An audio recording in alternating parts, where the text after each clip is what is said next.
Okay, so I'm here at BVE and we've come over to the Blackmagic Design stand. As promised, you asked a load of questions about the web presenter and some of the glitches and things that we found, and we've got them answered. Now, they're really busy, so they've not managed to jump onto camera with me. However, I can report back a number of things. So, there were various different things that we reported. One of them was the audio sync issue.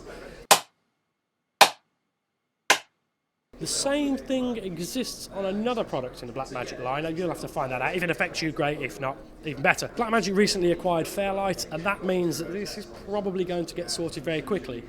Between me, you and the gatepost, they are aware of it and working on it, so we're expecting that to go. But of course, for now, there are various things you can do about it. So we're finding the quality of the SDI cables will make a difference.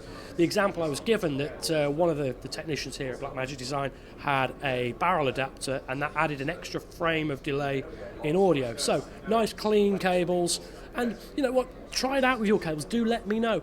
HDMI cables are a different matter. Anyway, just had to order an Uber for somebody. There's a number of things we've gone through. We've gone through the audio issue, that is being worked on. We think that's going to be fixed. I'd imagine around NAB time we're going to get some updates for that. The 720p question, that is asked often. Now that's a slightly different issue because that's probably hardware limited. The guys on the stand here aren't entirely sure, but looking at the way that Blackmagic Design look at these products in order to fix them, then you might find that we're stuck with 720p. I don't find that an issue. If you do, then, well, that's okay. Then there was the issue of switching between, using the Teradek Smart Panel between program 1, or camera input 1 and camera input 2. You saw on the video that I produced that there were black frames in between, despite the website claimed that there was a resync on board the unit. Well, we found out what that is, well, it's quite obvious really. Where most Blackmagic Design products, in fact many different products, you need all the cameras to be the same frame rate. Now, there's an HDMI and an SDI port on the back, so it's very difficult to get an HDMI signal, even from a camera like this, where it has an SDI and an HDMI out, that is exactly the same. Generally, you might find the SDI would carry a PSF signal, whereas the HDMI would carry a full progressive signal. In that case, we're going to get this black frame switching. There might be ways around that. They're working on it. They are aware of it.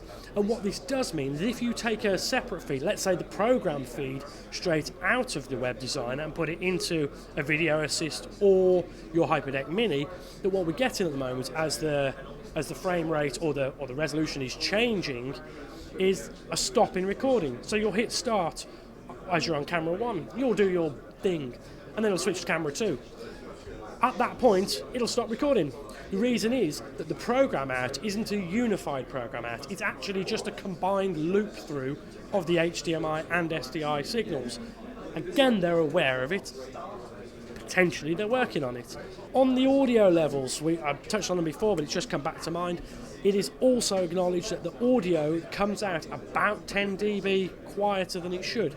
If you've got a video assist at all, you'll know that's the case. You have to crank it up another 10 dB.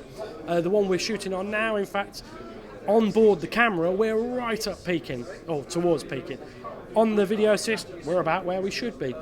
That's exactly the same issue because I imagine the same hardware is there within the web presenter. This is an issue they're looking at, and with the recent Fairlight acquisition, apparently that's going to work wonders. Of course, as you can imagine, but I had to ask, there is no real word on what they're going to do at NAB. If there's anything else you do want to find out, by all means do let me know. That's it for now. We're going to head back to the show floor and we'll come back to you with any other questions you've got.